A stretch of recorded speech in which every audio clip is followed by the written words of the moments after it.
এই অনুষ্ঠানবিলাকৰ অতিকৈ প্ৰয়োজনীয়তা আছে প্ৰতি ঘৰতে আদি প্ৰজন্মৰ এনেকুৱা এজন সংগীত শিল্পী আমি দেখা নাপাওঁ ভূপেন হাজৰিকাৰ নিচিনা যিবিলাক সৃষ্টিৰাজি আছে তেখেতৰ লিৰিক্স বা লিখনিবিলাক আছিল গানৰ সেইবিলাক আজি নতুন প্ৰজন্মৰ কোনো এজন শিল্পীৰ হাতত বা কোনো এজন শিল্পীৰ মুখত আমি বা গানত শুনা নাপাওঁ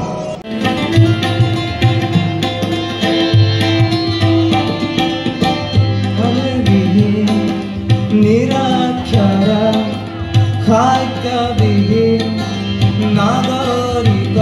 নেতৃত্ব বিহীনতা নিমাতীয় সহস্ৰ বাৰিষাৰ উন্মাদনাৰ অভিজ্ঞতাৰে পংগু মানৱক সবল সংগ্ৰামী আৰু অগ্ৰগামী কৰিলো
ৰাইজক আমাৰ শ্ৰদ্ধাৰ ভূপেন হাজৰিকাদেৱৰ জন্মবাৰ্ষিকী উপলক্ষে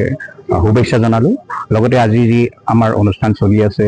বিল আছে লাচিত সেনা অসম থলগিৰিৰ তৰফৰ পৰা আৰু আমাৰ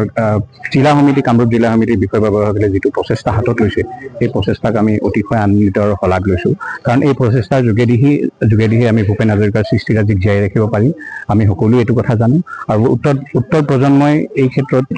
আমাৰ ফালৰ পৰা কি পাব আমি সেইটো কেনেকৈ তেওঁলোকক আগুৱাই লৈ যাওঁ ভূপেন হাজৰিকাৰ সৃষ্টিৰাজিক তেখেতৰ জাতীয়তাবাদী চিন্তাধাৰাবিলাকক তেনেকুৱা ধৰণৰ আকৌ নতুন এজন শিল্পী কেনেকৈ আমাৰ মাজলৈ আহি পৰে এই বস্তুখিনিত আমাৰ কৰণীয় যিখিনি আছে এই দায়িত্বখিনি আমি পালন কৰিব লাগিব সকলো সমাজে অসমৰ গাঁৱে ভূঞে থকা সমাজে সকলো ৰাইজে পালন কৰিব লাগিব আৰু এই প্ৰচেষ্টা অতিকৈ শলাগনীয় যথেষ্ট আনন্দিত হৈছোঁ আৰু আমি এই ক্ষেত্ৰত আৰু ভৱিষ্যতলৈ আৰু ডাঙৰকৈ আমি এনেধৰণৰ কেন্দ্ৰীয় সমিতিৰ ফালৰ পৰা বৃহত্তৰ পৰ্যায়ত আয়োজন কৰিবলৈ চেষ্টা কৰিম ধন্যবাদ জয় অসম লাচিত সেনা অসম থলগিৰ কামৰূপ জিলা সাহিত্য সভা কামৰূপ জিলা শাখাৰ উদ্যোগত আজি ভূপেন্দ্ৰ হাজৰিকাৰ এটা জন্মজয়ন্তী উৎসৱে মাধৱ ডুমুঠাৰ পালিত হৈছে কথা হ'ল যিগৰাকী ব্যক্তিৰ যিগৰাকী পুৰুষৰ যিগৰাকী গায়কৰ হাজৰিৰ লগত সম্পৃক্ত হৈ আছে এটা জীৱন গাথা মাধৱ ডুমুঠাৰ গুৰিত কেন্দ্ৰ কৰি যিটো এটা অনুষ্ঠান কৰিছে সেই অনুষ্ঠানটোৰ লগত ৰজিতাক খুৱাই আজি ভূপেন্দ্ৰ সংগীত প্ৰতিযোগিতাৰ আয়োজন কৰিছে আপোনালোকে এতিয়া ভূপেন্দ্ৰ সংগীত প্ৰতিযোগিতাৰ আহ্বান কৰাৰ বা আয়োজন কৰাৰ লগত আমাৰ এটা কথা জড়িত হৈ আছে যে ভূপেন হাজৰিকাৰ জীৱনটো যেনেকৈ ব্ৰহ্মপুত্ৰৰ প্ৰবাহমান গতিৰ দৰে প্ৰবাহিত হৈ আছে তেখেতৰ গীত তেখেতৰ সংগীত তেখেতৰ ধাৰা নতুন প্ৰজন্মক উত্তৰ পূৰ্বক প্ৰবাহিত কৰাৰ কাৰণে এটা বিনম্ৰ প্ৰয়াস বুলি মোৰ ধাৰণা হয় আৰু হাজো ৰাইজৰ এজন হিচাপে ইয়াতে থাকি